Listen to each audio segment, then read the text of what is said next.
कल है 26 अक्टूबर और उन एस्ट्रोलॉजर जिनके बारे में हमने बात की थी उनका कल ही है प्रेडिक्शन का डेट। सब लोग तैयार रहना। कल शनिवार है जिस दिन मार्केट बंद रहती है। 28% तक पूरी दुनिया की मार्केट करेक्ट हो सकती है जैसा कि उनका प्रेडिक्शन था। 28% का तो पता नहीं, लेकिन हाँ 8% के आसपास आज के दिन का डेटा अगर हम देखते हैं तो 8% के आसपास अपने हाई लेवल से मार्केट जरूर करेक्ट हुई है, जो कि 8% का मार्केट करेक्शन आने में मार्केट ने लिए है पूरे लगभग एक महीना।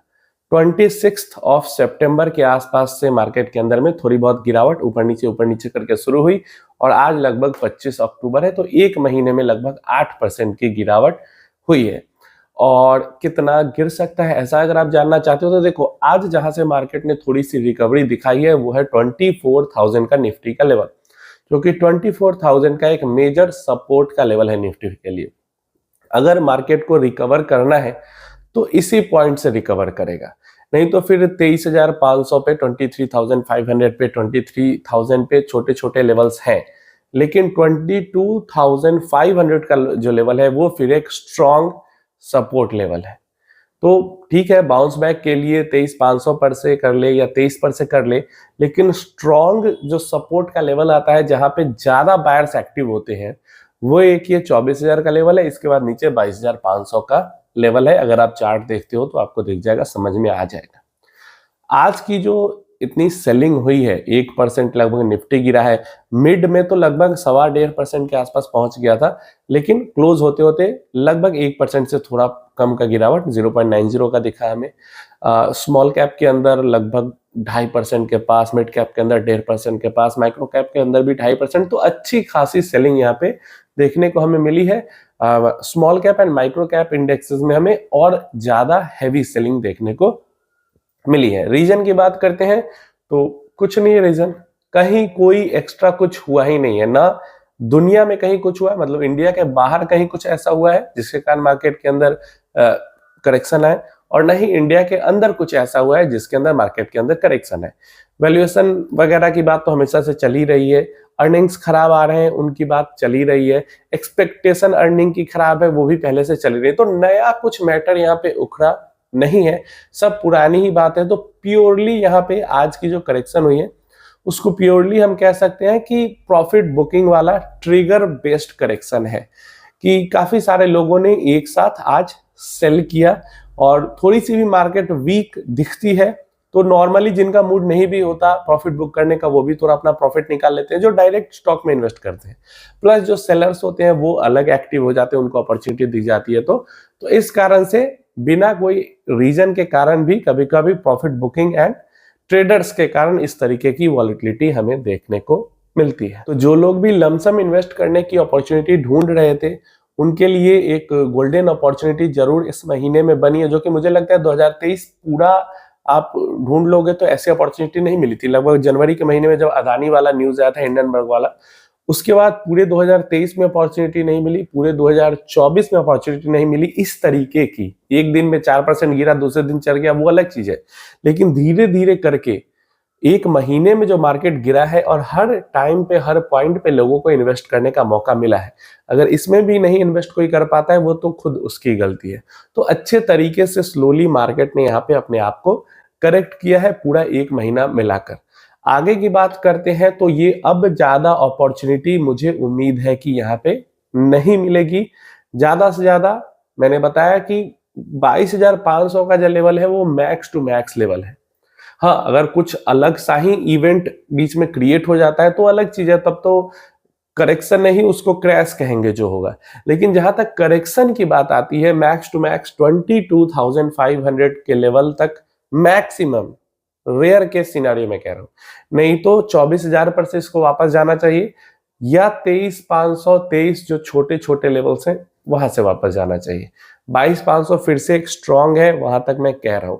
उससे नीचे जाने की संभावना निफ्टी 50 के अभी के समय पे बहुत ज्यादा कम है, क्योंकि बहुत ज्यादा सेलिंग हो चुकी है और ज्यादातर जो इन्वेस्टर है वो, मतलब सेल करने वाले भी इन्वेस्टर ही सेल भी करते हैं, वो एग्जॉस्ट हो चुके हैं। सेल करते करते। हाँ, अलग चीज है कि अब वो सेल करेंगे तो जिन्होंने इस सिनेरियो में बाई किया है वो भी सेल करेंगे, वो अलग चीज हो जाती है। लेकिन ये मेरा ओपिनियन है कि यहां तक अपॉर्चुनिटी ज्यादा से ज्यादा मिल सकती है। अब उसके बाद भी अगर आप पैसे लेके बैठे रहते हो और मार्केट वापस ऊपर शूटअप कर जाता है तो फिर पर्सनल आपकी रिस्पॉन्सिबिलिटी है, आप अपॉर्चुनिटी का फायदा नहीं उठा पाते हो। तो एक अपडेट थी म्यूचुअल फंड से रिलेटेड, थोड़ा सा मुझे हंसी भी आई, थोड़ा मजाक टाइप का अपडेट है। तो यहाँ पे जैसे म्यूचुअल फंड, सारी म्यूचुअल फंड की एक एसोसिएशन है जिसको हम AMFI कहते हैं, ऑल इंडिया म्यूचुअल फंड की जो एसोसिएशन है, वैसे ही जो म्यूचुअल फंड के डिस्ट्रीब्यूटर्स होते हैं उनकी भी एसोसिएशन है पूरी।